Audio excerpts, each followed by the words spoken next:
Twinkies.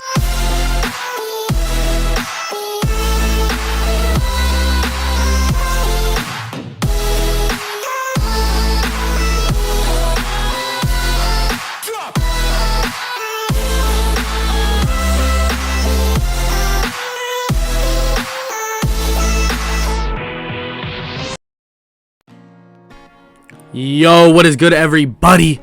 It's your boy Golden Falls Golden. What if, whatever you want to call me, and I'm back. I am back with part 5, but the finale of What If Deku Was Trained by Kakashi. I'm not gonna waste too much time with all the why this could be why this is the finale and stuff like that, because I just want to explain the story, and that's what we'll go with that. But real quick, shout out to my boy Saint. Check the description below for the music, stuff like that. I've been using the same song, or the same rhythm, beat, whatever he has. I kind of like this one, so I kind of just let it vibe out on that. But yeah, you want to check him out, links are in the description below. I got merch, check out my merch. All links are in the description below, stuff like that. And yeah, that's about it. If you enjoy, make sure to leave a like, subscribe, all that good stuff. And let's just start where we left off. Let's get it. They begin fighting their way through the forest. As an entirety of a class, they're able to fend off these so-called monsters relatively easy. But Izuku can quickly tell that without the help of his classmates, he would be struggling currently right now. He has some thoughts about someone with raw power and in terms of beating him. When someone has an extreme amount of power, it makes it extremely hard for him, to fight them 1 versus 1. And when stuff like that occurs, he tends to lean on others and at least get help from others, which isn't wrong by any means, but he still feels that it's something he needs to work on and something he wants to work on at the forest training camp. So they battle through all of these mountain-like monsters that have wings, and they're basically like dinosaurs. And eventually they arrive at the camp. Aizawa tells them that they didn't get here on time, but they're still allowed to eat and all of that. So Aizawa tells them all to go get food from the cafeteria and then hit the showers and then head to bed. Izuku does just that. He goes, eats some food. They all then go to basically this hot spring area and begin getting cleaned off. In which, Mineta does his normal Mineta things and gets thrown off the little ledge by Kota himself.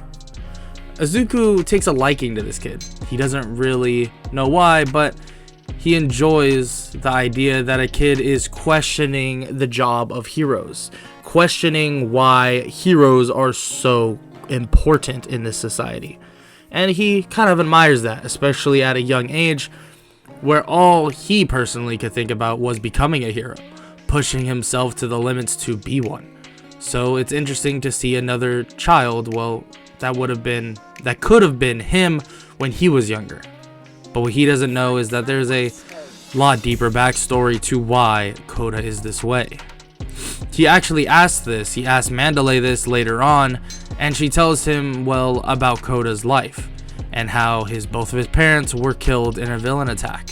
And he, basically hates heroes ever since then. And that it doesn't matter what quirk or anything you have, you'll still end up dead. Izuku is shocked to hear this. He's been questioning himself all his life about the lack of a quirk, and this boy even doubts the fact that someone with a minorly strong quirk could live in this society without the threat of dying by a villain the next day. Izuku decides that he wants to talk to him, and he walks up to the kid, and Kota just scoffs and doesn't want to listen. But Izuku then proceeds and tells him that he is quirkless. Kota turns and questions him. Why would you want to be a hero then? It's too risky. You're just gonna sacrifice your life for what? I don't know, Kota. I don't know. For the people around me, for the people I care about, I'd give my life any day for the people I care about. If that means that they'll be able to go on and have a better life in the future, so be it. I'd love that for them. Koda questions him again, and that doesn't he want to live? It sounds like he's just throwing his life away, but Izuku disagrees. That if he personally could give his life to save many, he would do that. And quirkless or not, I mean, that's the hero thing to do. Koda doesn't necessarily understand the mindset, but he does respect the opinion of Izuku, especially because he is quirkless himself. Izuku being quirkless but then standing up for the people who have quirks is something Koda definitely can respect in his own right. Izuku is then told to head to bed by Aizawa, and he does just that. The next day, Aizawa basically tells the class that they will all be working on, well, their weaknesses. Aizawa tells them all what their weaknesses are and tells them to go train until he gets to Izuku. And Aizawa explains that raw strength is definitely his weakness. He has plans, strategies, power himself by all means, but when an opponent is that strong, kind of like the Gnome in the USJ, he needs to somehow overcome and climb that mountain. Izuku nods and even says that he's been thinking about this for a while, and he agrees. So he starts sparring with anybody that he can, including Aizawa. He spars with Aizawa, Tiger, and many others that would actually put up a good fight against him because of their raw strength. Even Todoroki, in which they've been training together, but that was only sparring. Izuku wants to take it up a notch. Izuku wants to push himself further than that. So that's what he does. He begins training harder and harder, and basically it allows him to hopefully keep up with that power gap that those quirks are giving people, that quirks are giving people and giving villains. After that day passes, the next day is soon to come, and they begin doing the same thing over again, but both the 1B and 1A teachers, which is Aizawa and Vlad King, decide to give them, well, some time off to rest and maybe do a little game. So their game starts, a game of basically courage, and it's class 1B hides in the forest, while class 1A goes in and tries not to get scared, stuff like that. Well, during this, Izuku was getting food and saw Koda head to the mountain, and as this occurs, not too long after, fire erupts from the forest. Izuku begins to scream out to anybody in the forest to tell them to get back, and then he remembers Koda's on the mountain currently by himself. Aizawa tells him not to make a move, and, well, Izuku doesn't listen. Izuku bolts off toward the mountain as quickly as possible, scaling it, and then jumping up, seeing Koda sitting there. Hey, you okay? Yeah, what's going on? I'm not sure. It might be a villain attack. We need to get you back to the camp. As Izuku says this, a voice is then heard from the shadows. Get you back to the camp, huh? You're not going anywhere. Neither of you are. Izuku yells for Koda to get behind him, and a huge hulking figure emerges. Izuku knows that he needs to make this fight quick and pulls out 2 kunais. Oh, knives. Oh, this is interesting. I thought you were a hero. Didn't know heroes would cut people. Shut up. It's not what this is about. I'm here to save this kid, and that's it. Save him, huh? Interesting. Well, we'll see about that. Muscular, the villain standing in front of Izuku, charges at him. Izuku pushes Koda out of the way, and Izuku gets punched into the mountain. He's able to shrug it off a little bit, but obviously is hurt. He gets back up and activates this electricity around his body once again, knowing that he won't be able to hold this for very long, but hopefully he'll be able to whittle down Muscular to the point of, well, submission. Izuku charges in, throwing a kunai at his leg, trying to slow him down, and punching him in the face. Muscular grabs onto him though. "Come on, kid. Raw power. My power is far beyond anything you've ever seen." Izuku can feel his limbs breaking as Muscular squeezes on tight to his arms. Kota screams out and blasts the big villain with water. Izuku realizes that Kota just awakened his quirk, but that it doesn't matter. It doesn't matter. It's not good enough. It's not enough. Izuku basically slides under Muscular, kicking him in the face, but it's still stuck in the grasps of Muscular. He can't get free. Muscular breaks one of Izuku's arms, and Izuku amps the electricity all over his body, grabbing onto one of the muscles Muscular is basically showing, and just begins electrocuting him the best he possibly can. Muscular begins trying to punch Izuku off of him, and Kota cries and screams for Izuku to get out of there. Izuku smiles to him and tells him to just run, and to not worry about him, that he'll see him at the camp. Izuku digs deep, grabbing the back of Muscular's neck, continuing to shock him. Muscular is able to grab Izuku once again though, getting him off of him, and slamming Izuku back to the ground, breaking 3 of his ribs. Izuku stumbles to his feet and begins thinking about the training that Kakashi told him. Everything Kakashi put him through, made him work for. Pain is nothing. Don't focus on pain. Pain will come with the job. That's just how it works. And Izuku took this to heart. He began to push forward. His body ached. His ribs were practically puncturing his lungs. And his arm, there was no feeling in his left arm. He had one right arm and 2 good legs. And that's all he needed. And he knew that he could win this fight still. Muscular was still hurting from the electrocution, and Izuku charges in once again, laying a right hand on his chin, and then grabbing his neck once again, trying to choke Muscular out cold.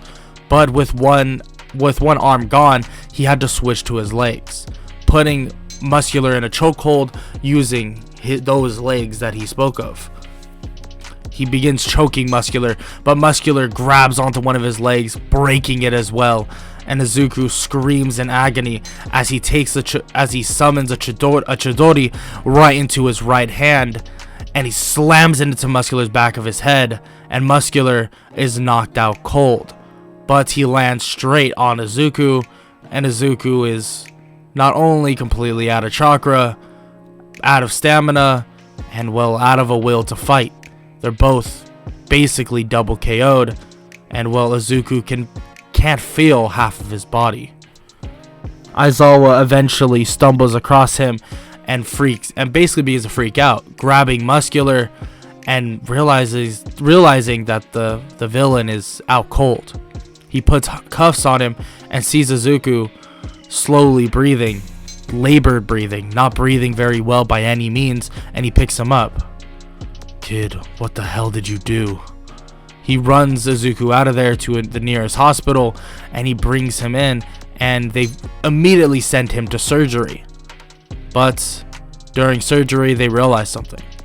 The broken arm that he had wasn't just a broken arm. Everything in his arm was shattered. His elbow was shattered. Entirety of his arm was shattered. Parts of his hand were completely gone. His leg snapped in half and is practically fractured in 15 different places. And those ribs that he knew that were broken, they were puncturing his lungs, and it was bad. Izuku was in really bad shape. Aizawa waited there for hours until Izuku was finally out of surgery, and well, the doctors told them that he'll be okay, that he'll make a recovery.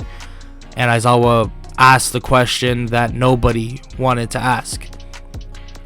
He asked if he was okay enough to still be a hero, and the doctor just shook their head. "No, I'm sorry. There's no way someone can go through pain like this, go through torment, not just physical, mental as well. His arms were shattered, leg was shattered, ribs puncturing his lungs. The kid is lucky to be alive. Lucky that he'll be able to walk again. Lucky he'll be able to hopefully have kids, walk down the aisle with his daughter. That's what he's lucky for. Hero work is out of the question. There's no way. Izuku was out cold, but even he knew this was to be true. He knew once he got into the fight with that man, the muscular villain, this huge monster, he knew that him not having a quirk meant the worst. Meant that this would be his final fight. But like he said before, he didn't care. He would sacrifice his own life if that meant the safety of others. And that's what exactly that fight meant to him. Days and weeks pass and Izuku finally wakes up. And Aizawa is sitting at the bed and he begins to break the news to Izuku, but he already knows. Yeah, I know, Sensei. I know. But it's better that I'm broken than dead, right? Aizawa asks him how could he be so cool about it, that this is serious, that he can't be a hero anymore.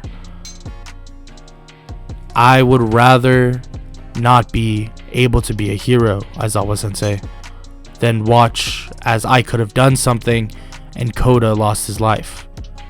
Kid is a lot younger than me. He has a lot more ahead of him. I pushed myself to the brink of death to get to the point I'm at right now. I hope he can push himself to be an even better hero than me. Well, which that won't be very hard, right? Izuku begins to laugh, but he starts hurting because of his ribs, and Aizawa tells him that he shouldn't overexert himself, that he's still going to have to recover for months. But that never question how good of a hero he was. That Izuku will, well, have a spot in UA at any time in the hero course. That he doesn't care if he can't participate in the hero activities, that he could teach all of them something. Yeah, I definitely feel like I could. And that would be nice. Stay with my fellow classmates, yeah? Aizawa smiles and says that he wouldn't want it any other way. So, after months of recovery, Izuku is finally allowed to go back into UA, and in which he can't really do much. He can't really do any hero stuff, but he still is hopeful. Hopeful that one day he'll be able to make a recovery and, well, go back to doing what he loves most, saving people. But that's a story for another day, and a story that may never happen. And that is the story of what if Deku was trained by Kakashi. If you enjoyed, make sure to leave a like, sub, all that good stuff, and make sure to comment down below any suggestions for future what ifs. And I hope all y'all have an amazing Christmas, happy holidays, all that good stuff. And yeah, that's about it. Have an amazing day, y'all. Later.